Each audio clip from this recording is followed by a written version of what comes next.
Jai Shri Ram. Let us understand this word neurosis because we are surrounded by neurotics. Neurosis is a mental and emotional disorder that affects only part of the personality. Is accompanied by a less distorted perception of reality than as in psychosis, which is full blown mental case. Does not result in disturbance of the use of language and is accompanied by various physiological and mental disturbances such as visceral symptoms.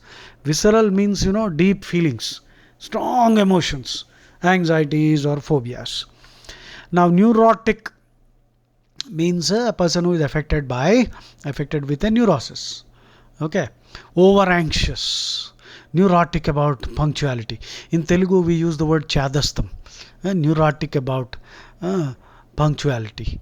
A person suffering from neurosis, chronically anxious.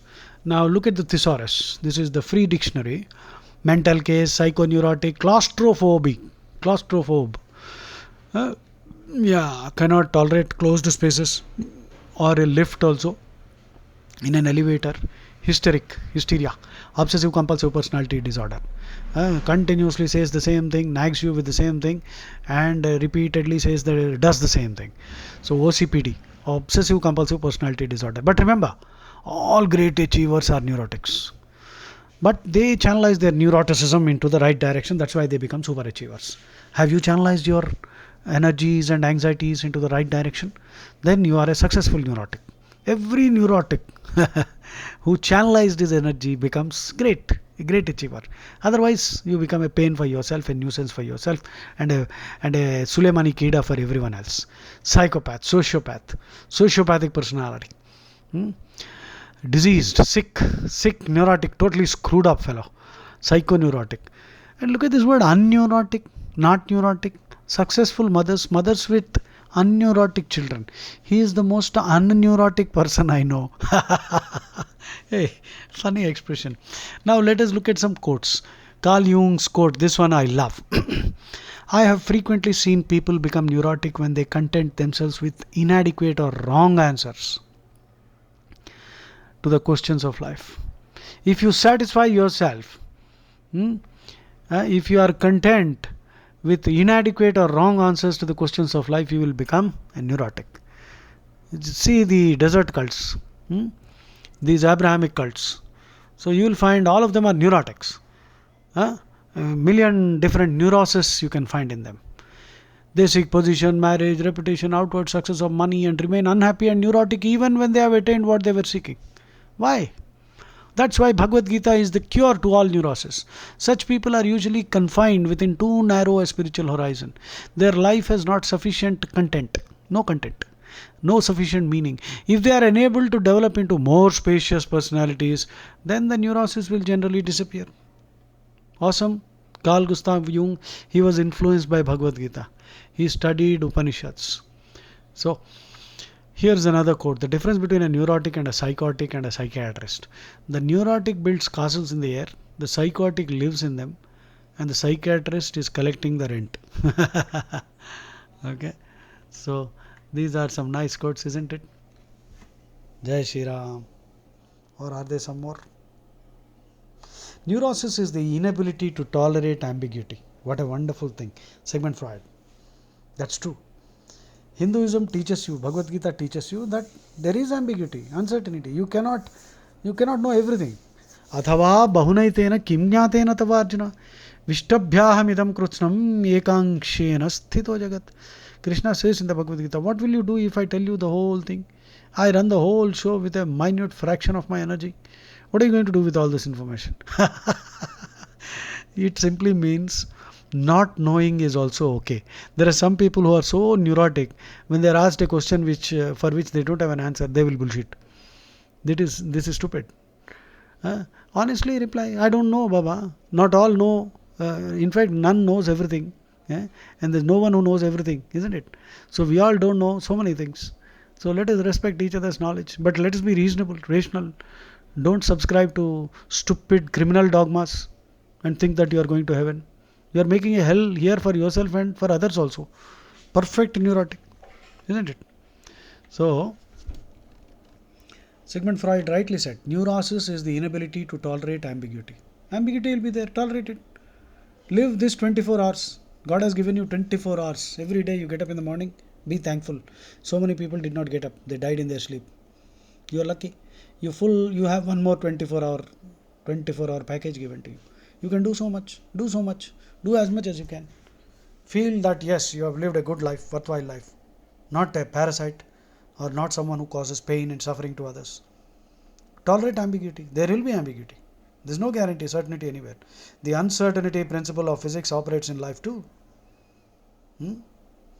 A neurotic person can be most simply described as someone who, while he was growing up, learned ways of behaving that are self-defeating in his society.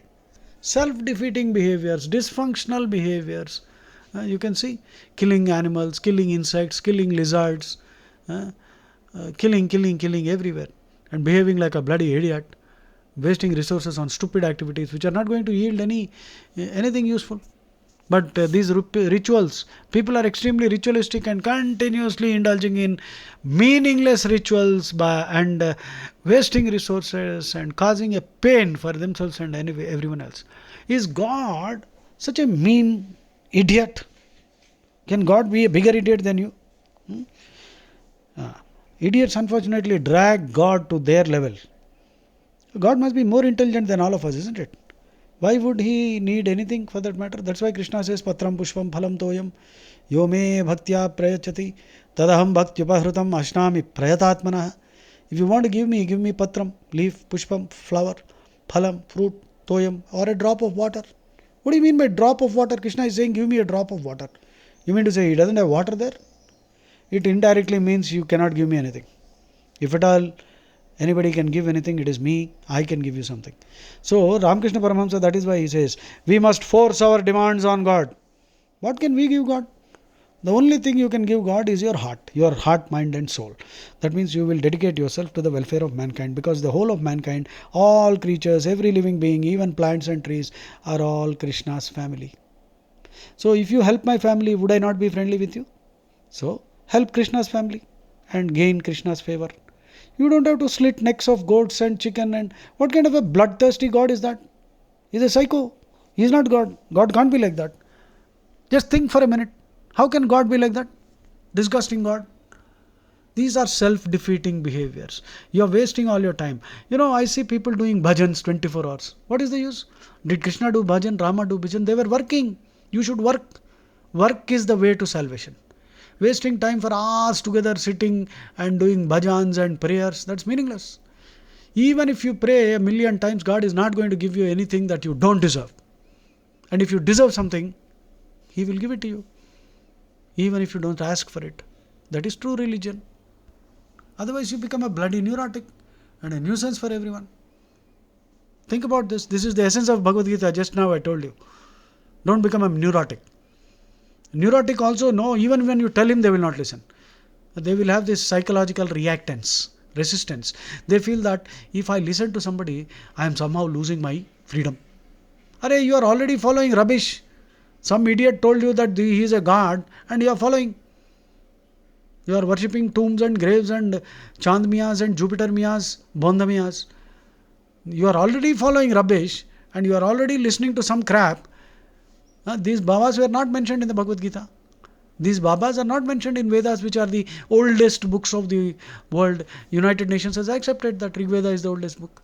So in this oldest book, there is nothing mentioned there. The Rishis, they never mentioned. But still you are suddenly hanging on to this fellow, just because a majority of fools are doing the same thing. So you are a bloody full-blown neurotic and you won't even listen. Who can save you? You are creating misery for yourself and trying to ensure that this misery is disseminated to everyone else. Because like crabs, they will pull the other people who are trying to escape. Crab mentality. Hey Ram, Jai Shri Ram. Don't be a neurotic. Follow Bhagavad Gita.